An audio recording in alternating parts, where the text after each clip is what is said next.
Қайырлы күн достар, бүгін мен сендерге осында Орео кексін жасалу жолын көрсетемін. Видеоны соңына дейін көріп, менің каналыма тіркелуді ұмытпаңыздар. Ол үшін бізге Орео печеньесі, астық, шекер, ванилин, какао, жұмыртқа, сары май, қопсытқыш, сүт және кекстің ішіне салуға шоколадтың ақ түрі қажет.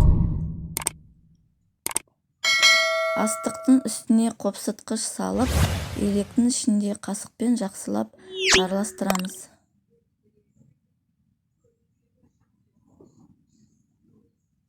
Енді бөлек таза ыдысқа астығымызды електен жақсылап өткізіп аламыз. Астықты електен өткізіп алдым. Енді үстіне какао, шекер, ванилин қосамыз.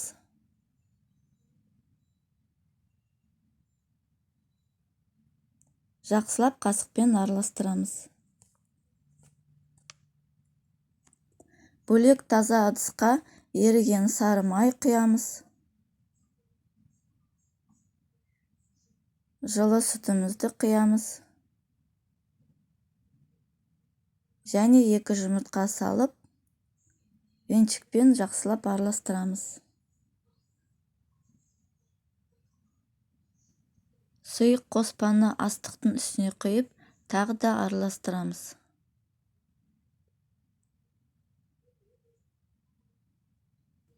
Менде осындай қоймалжың тесті шықты. Енді осыны қазір формаларға құйып шығамын.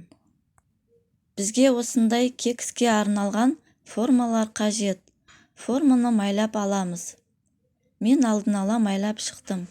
Осы формаға астыңғы жағына Орео печеньелерін төсеп шығамыз.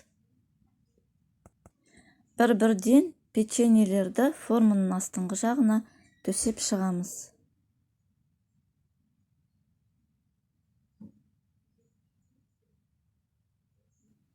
Печеньелердің барлығын төсеп шықтым. Үстеріне бір ас қасық қоймалжың қамырымызды құйып шығамыз.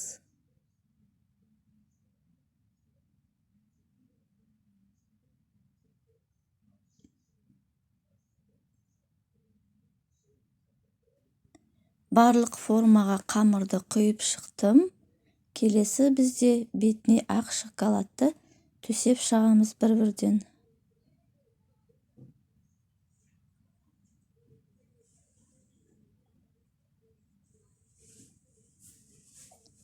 Ең соңғы бөлігі шоколадтың үстеріне тағы бір ас қасық қамырдан құйып шығамыз.